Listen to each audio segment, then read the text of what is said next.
Welcome to A Wrinkle in Time.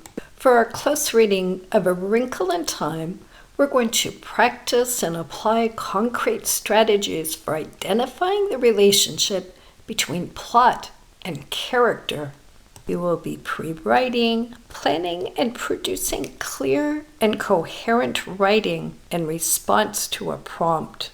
A Wrinkle in Time follows the quest of three children who search for a missing father across time and get caught up in a battle between good and evil. This close read will give you an opportunity to analyze the ways in which actions and responses of characters both shape and are shaped by the plot. We're looking at Chapter 7, when May, Charles Wallace, and Calvin encounter a red-eyed man who communicates telepathically and is capable of mind control. How can we connect ideas to analyze the relationship between character and plot? It's important to look for ways in which the decisions and actions of the characters alter or advance the events of the plot, and how the characters themselves change in response to events as well as to one another.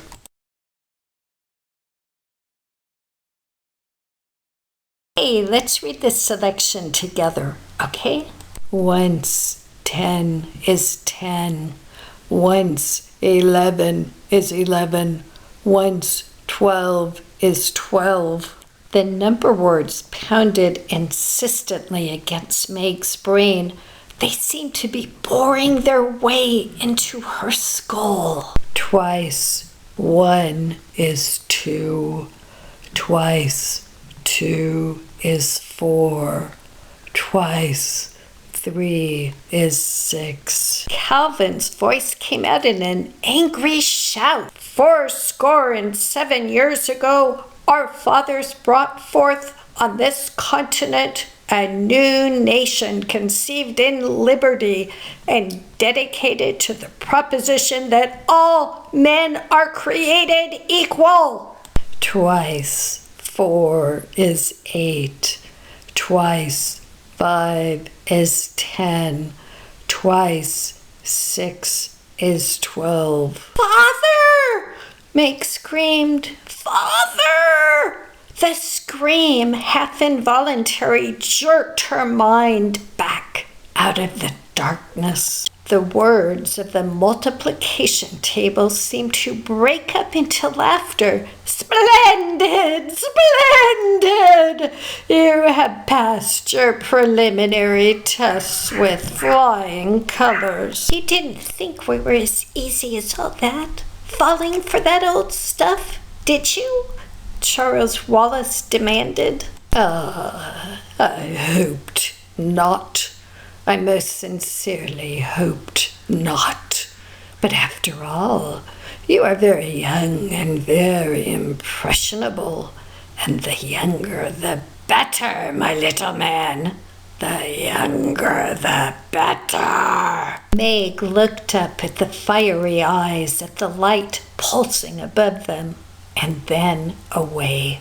She tried looking at the mouth, at the thin, almost colorless lips, and this was more possible, even though she had to look obliquely, so that she was not sure exactly what the face really looked like, whether it was young or old, cruel or kind, human or alien.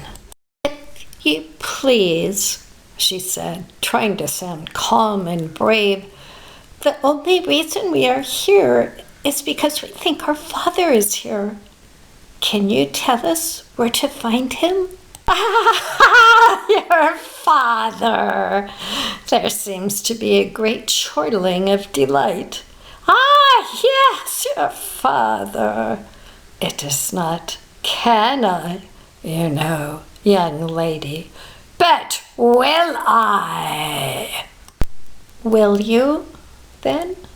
Here's some questions for close reading. I'd like you to take some notes. What is the red-eyed man's goal in reciting those numbers? Do you think he's trying to hypnotize them?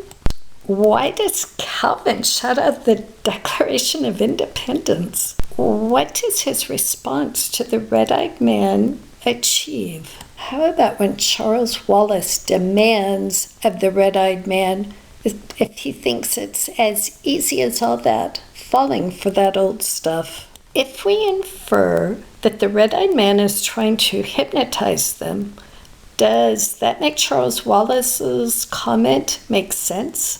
Hypnotists sometimes count backwards and use numbers in their hypnosis. The red-eyed man confirms this when he says, but after all, you're very young and very impressionable, and the younger the better, my little man, the younger the better. This dialogue makes me think that the red-eyed man specifically wants to hypnotize Charles Wallace. Since Charles Wallace is the youngest, and the youngest are more impressionable, that would mean he would be easier to hypnotize.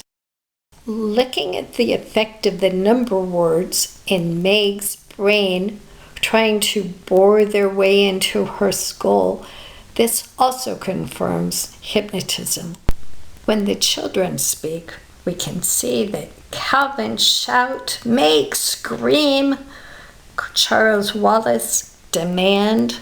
However, when the red-eyed man speaks, his dialogue is not attributed to him. We have to use the sentence structure to infer that the red-eyed man is speaking. And how about when Meg tries to look up at the fiery eyes, but she can't really see the person, and she has to look obliquely, and she can't tell exactly what he looks like. I like the way that paragraph ends with the word alien. Analyze Meg's decision to suddenly be polite, if you please, when she wants to find out about her father.